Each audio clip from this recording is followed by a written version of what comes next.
Sport-In. Tai treneri, gal apie rungtynes, kodėl toks rezultatas? Tikrai sužaidėm ne taip, kaip tikėjosi.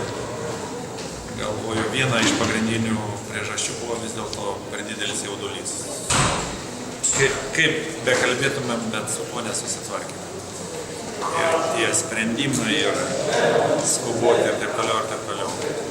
Aišku, nenoriu čempionatas ilgas ir yra buvo istorija daug momentų, kada pralošėm pirmas rungtynes, bet tikrai nenorėčiau galvoti, kad kai kuriems žaidėjams jau užtenka, kad pateko į 12-ką.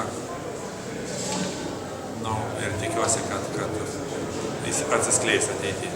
Bet šiandieną buvo visiškai kita komanda. Serbai ne tiek nustebino, kiek žaidė savo tą žaidimą, kuriuo rėmėsi visą paskutinį laiką ir mus apdaužė. Kas turėtų prisimti daugiausiai kalties, kad nepavyko Krstičių sustabdyti? Treneris visada kaltės prisima bet kokiu atveju. Reiškia, galbūt kažkokį netokį žodį pasakė, galbūt reikia dar kažką iš kur tas jaudulys ir taip toliau. Šiaip, pradžioj Krstičius per didelį persvarą padarė, paskui broliai įnešė šiokią tokios korekcijos. Ir buvo momentas, kada jau liktai atrodė, kad pagausim savo ritmą, bet vėl tie skuboti sprendimai, skuboti metimai nulėmė viską. Žinote, kad Krstičius po brangiausios kelionės buvo bandoma dvigubinti. Todėl, kad jie turi labai ir kitų daug pavojingų žaidėjų. Jeigu pradėsim dvigubinti, jis labai gerai numetinėja. Tada atsidarys dar kažkas. Šiandieną mes kažkiek sustabdėm perimetrą, jie neįmetė daug taškų. Krstičius visiems įmeta taip 15, 17, 20 kartais daugiau taškų. Šiandieną per daug taškų įmetė Nedovičius, per daug taškų įmetė, kas ten dar pasakysiu,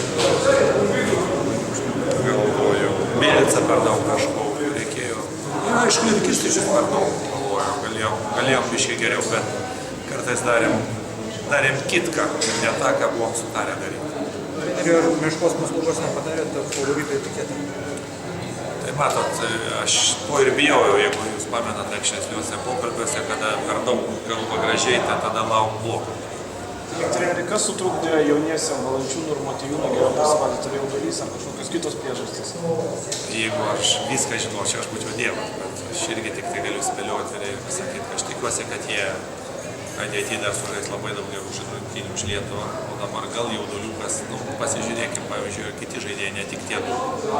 Irgi, jeigu mūsų metimo pataikymo procentas, jeigu mūsų perdavimo ar ten dar kažkas sprendimai, kada, pavyzdžiui, serbai visą laiką mus baudavo ties viduriu, mes juos baudavom, kada metam mum į krepšinos daužymą. Mes kalbėjomės, kad sustabdymui Krstičio mes turėjom eiti per apačią, tos visos užtvaras, mes kartais darėm tokias vaikiškas sprendimus. Rytoj tikriausiai laukia ne ką lengvesnės rungtynės. Visos rungtynės čia bus labai sunkios, nes čia yra vadinama Jugoslavijos mokykla. Čia broliukų jokių nebus, visi, aišku, prieš tos dvi Pabaltijo komandas, bet tai mes irgi turim parodyti, kad mes vykome. Ačiū.